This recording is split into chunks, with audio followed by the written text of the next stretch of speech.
আসসালামু আলাইকুম। আশা করি সকলেই আপনারা ভালো আছেন। আমরা আলহামদুলিল্লাহ ভালো আছি। তে আমাদের গরুগুলার আজকে আমরা ট্রিটমেন্ট করাম। ট্রিটমেন্ট হইলো আমরা কৃমি বুড়ি খাওয়াইয়াম।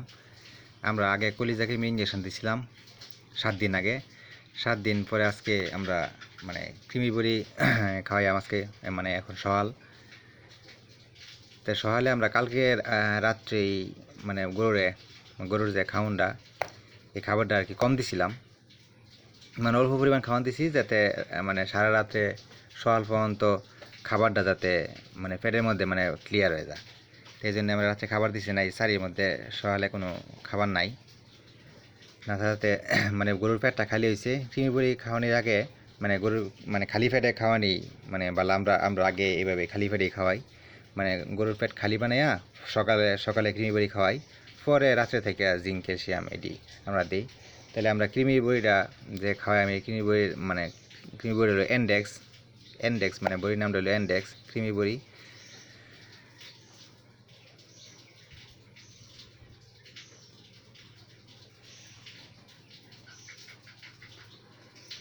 এই যে হলো এন্ডেক্স কৃমি বড়িটা, এটা আমরা প্রতি গরুরে দুইটা হইয়া প্রতি গরুর আমরা 4টা গরু 2টা হইয়া 8টা বড়ি খাওয়াইম।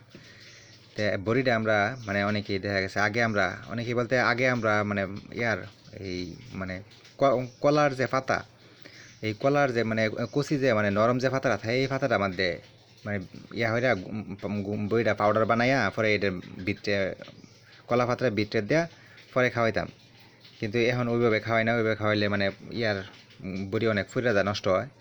তো এখন এই যে পুরা যে বড়িটা আছে, এই বড়িটা গরুর মুখের ভিতরে যা দিই। মুখের ভিতরে বলতে গরুর জিহ্বাটা লম্বা, এই ভিতরের সাইডে ধরেন 6 ইঞ্চি জিহ্বার আঘাতে 6 ইঞ্চি ভিতরে একটা ডেউয়ের মতো, এটা কি জানি, একটা ডেউয়ের মতো থাকে। ওই ডেউয়ের পিছন সাইডে, ডেউয়ের ভিতরে যদি বড়িটা যায় দেওয়া, তাইলে আর বড়িটা ওখান থেকে উল্টাইয়া বড়িটা আনবো না।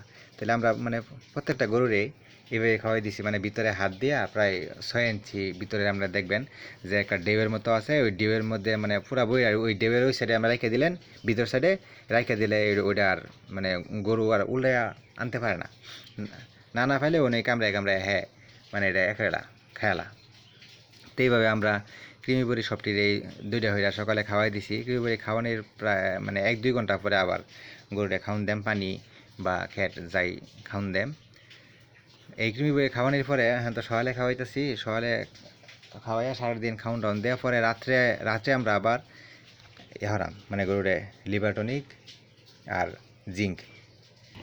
কৃমি বড়ি খাওয়ানোর পরে লিভার টনিকটা মাস্ট বি আমরা খাওয়াই। কারণ হইলো যে কৃমি বড়ি খাওয়ানোর পরে লিভারে অ্যাটাক করে,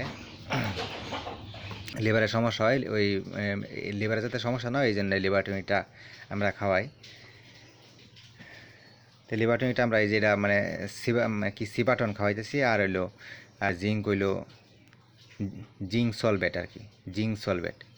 যাই হোক, তো এটা আমরা এই এই যে বোতলের মধ্যে বইরে আমরা খাওয়াইতেছি। এভাবে খাওয়ানোটা আসলে গরুর ঠিক না, কারণ গরুর যদি না হেমে উঠে যায়, তাহলে এটা একটা বিরাট একটা রিস্ক। এই জন্য এভাবে দেওয়াটা ঠিক না, দেওয়াটা একটা রিস্ক হয়ে যায়। তারপরে এইভাবে আমরা কেলিকে দিতেছি, তার কারণ হইলো এই জিঙ্কটা ঠিক আছে, জিঙ্কটা পানির মধ্যে দিলে খায়ালবো। কিন্তু যে ওই যে লিভার টনিকটা যে দেন, এই যে লিভার টনিকটা প্রচুর একটা কিরকম একটা অন্যরকম একটা গন্ধ, এই গন্ধের কারণে পানির মধ্যে দিন যায় না। পানির মধ্যে লিভার টনিকটা দিলে পানি খায় না। তেলেকে আমরা এইভাবে বোতলের মধ্যে বইরা পরে মুখের মাঝে দিতেছি। তো এটা খাওয়ানি রিস্ক, আমরা এটা খুব সাবধানে কিন্তু খাওয়াইবেন, যাতে না হেমে উজায় না ওঠে। তো এই হলো অবস্থা আমাদের গরু চিকিৎসা। আমরা এইভাবে 5 দিন খাওয়াইয়াম। তো যাই, সবাই ভালো থাকবেন। আসসালামু আলাইকুম।